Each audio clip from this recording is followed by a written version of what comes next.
Okay, last week we left off with them moving her to a long-term care facility, and today that's where we'll pick up. Today is it's been a pretty good day. It's been a rough week. She had to go to the doctor on Monday. She has a little bit of fluid back in her lungs, but they've given her some medicine for it, and it seems to be working, just causing her to cough a little bit. So if she coughs during this, she's okay. She's getting better. She's got a little bit of fluid buildup back in there. A side note, her lungs have permanent scarring, I think we told you, and the scarring's pretty bad, and the doctor told us that even after they x-rayed her Monday that it was really hard for them to tell because of all the scarring in her lungs as to what was wrong, but they thought they could rule out pneumonia, and she obviously doesn't have it. So anyway, that's just kind of tell you about how bad her lungs really are. But we still think she'll get off oxygen eventually, and her pulmonologist also thinks the same thing.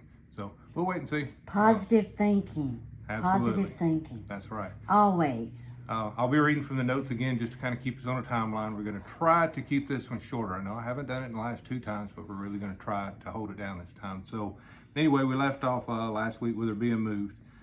They moved her about midnight, I think I told you, and they moved her in an ambulance, which it was dark again. And this is the second time they've moved me from one facility to another in the middle of the night. And when you wake up and you're in pitch black in an ambulance, you really don't know what's going on. And it's pretty scary. It's pretty scary. So, and I do think that's why I have such anxiety now. I do not like the dark. I don't like being away from my house at night. Bless his heart, Ed tries so hard to get me out of the house and do stuff, and I want to know the time frames we're going to be gone and how long it's going to take and when I'm going to be back. But it goes along with all this PTSD from what happened, being in dark rooms. They kept you in dark rooms, and the dark ambulances, and just I still have an issue with the darkness. Yeah. I don't know what to say, but you go ahead. No, I'm sorry, I didn't mean to interrupt. That just crossed my mind. It's your story, you tell it. I'm glad you're telling it. I'm just trying to hit the talking points so we can stay on point here.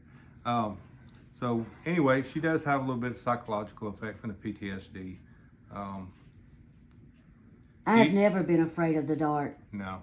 And I've not been. In fact, we used to be night people for the most part. We like to travel at night. And we work nights. Yeah, so and it's strange for us. Yeah, it's very strange. We still have to leave the lights on at the house. I think I told you that in that earlier video. It's never dark in our house. It just isn't. We're not going to do it because it freaks her out a little bit. So anyway, we leave them on. If we're gone, we try to be home by dark. Doesn't always happen, but I can tell you, I always know when it's getting dark. I can tell she'll get fidgety and she'll start wringing her hands and she starts bouncing around, and I can tell that the darkness bothers her. But she's a trooper. She gets to it. Callie, the cat's running around down there trying to figure out what the heck is going on in here and who are we talking to. We'll show you the dog stuff in a minute. Let's see.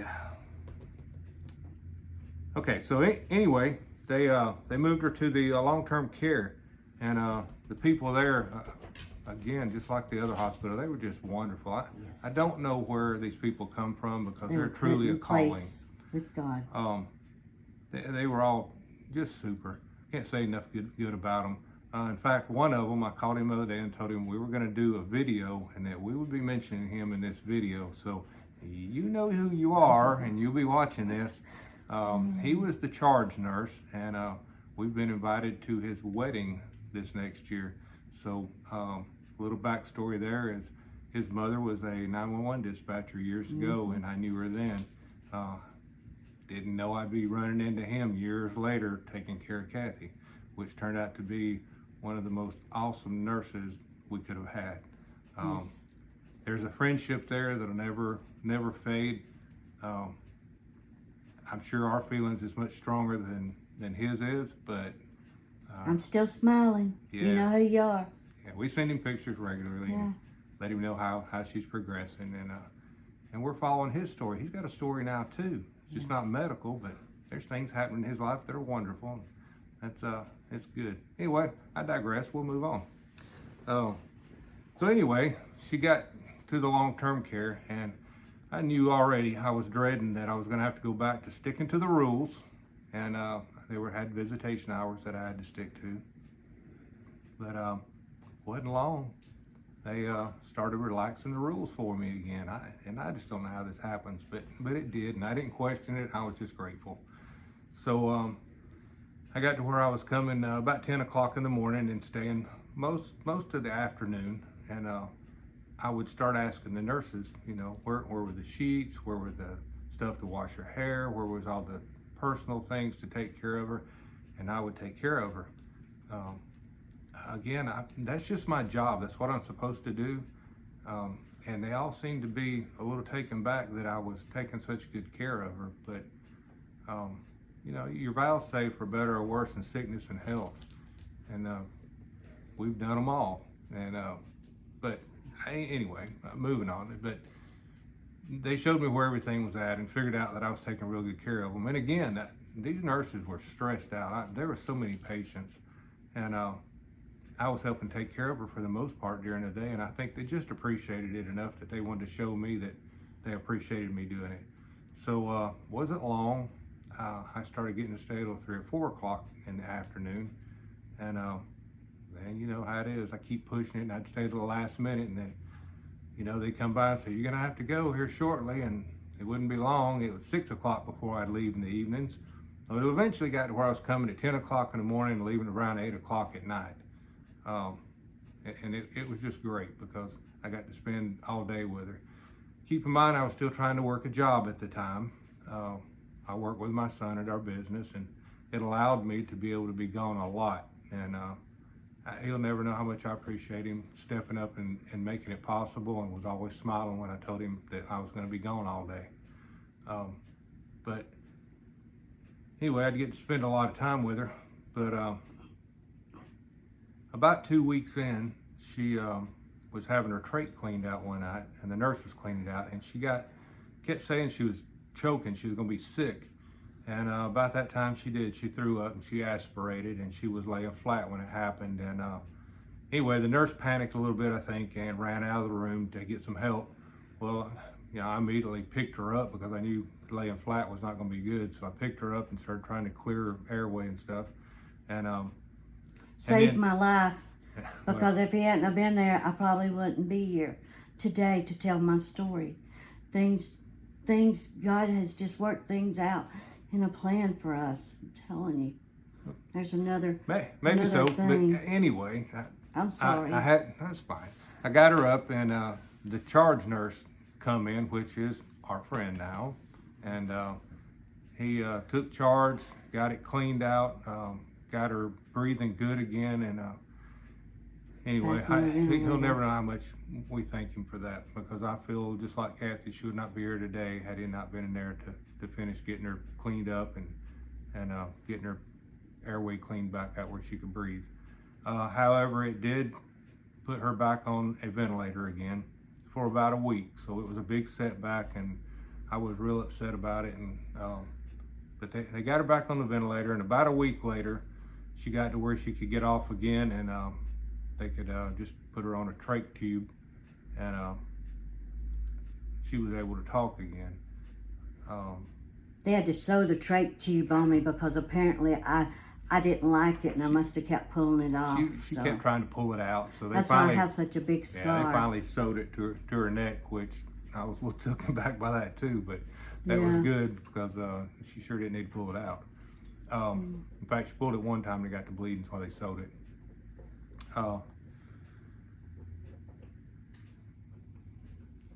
Forgot where I was going with that. I'm sorry. That's all right.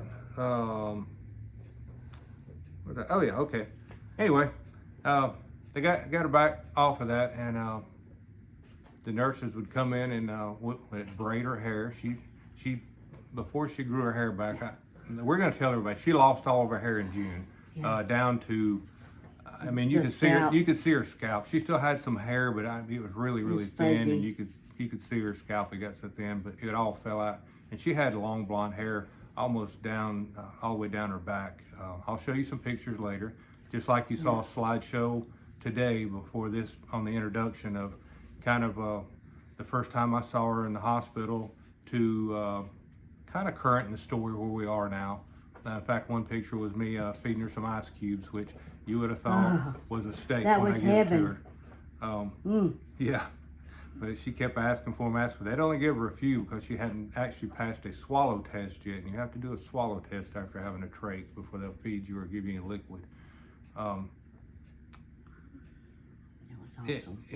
One of the funny things that happened was I got to where about 8 o'clock she'd get sleepy every day when it'd get dark, and we'd be sitting there watching TV and she'd go to sleep. Well, I just get up and kind of ease out of the room and go home. Yeah, I know. She give me the stink eye. He was trying to sneak. But I just didn't want to wake her up until I was leaving. She'd be resting, and I just didn't want to wake her. Anyway, this went on for a few nights, and she'd gotten wise to me. So I went to leave one night, and the charge nurse was in there because we were always talking, and I said, I'm going to go for a little walk. I need some fresh air. Well, she thought I was leaving. So she told me, she said, that's fine, but you leave your jacket over there, and I know you'll be back. Well, he started laughing, I started laughing. She said, you have a tendency to lie a little bit. So I left my jacket. He'd take his jacket and leave. Yeah. So I left my jacket and I went for a little walk and come back in a little while. Anyway, she went to sleep after a while. I got my jacket and I left again. She wasn't happy about that the next day. I got a story I'll tell you about. I just hate being by myself. I just hated it. I'll tell you a story next time about her writing me notes that were they were not legible. We have She pictures. thought they were. I got pictures. I'll put some on a slideshow next time. And also about her wanting her cell phone and telling me if I didn't bring her cell phone, I better not come back. I don't think she meant it, but that's what she told me. But anyway, that's kind of where we're at in the story for this week. We appreciate everybody tuning in to watch us. We're we're not polished YouTubers. We're just hoping this is helping somebody along the way, and we keep getting confirmation from person after person that is telling us that this is such a great thing that we're doing because people need to hear it. Yeah.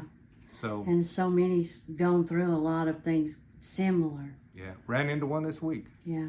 That was kind of had the same story, and it's kind of heartwarming to hear it. So not that they were sick, but that they were coping with it. Yeah. So we're hoping this helps. We hope this helps the people that were sick and the people that were caregivers, because without the caregivers, I don't think I'd be here without Ed taking care of me and helping so much in so many ways. And so we hope it helps both parties in it. Yeah. So anyway, I said I'm gonna try to keep it short. We're already at 13 minutes. So anyway, you know the line. Read it to them. Remember to make each day count. Subscribe and hit the bell. We'll All right. notify you. We'll see you next week. All right. Bye-bye. Bye.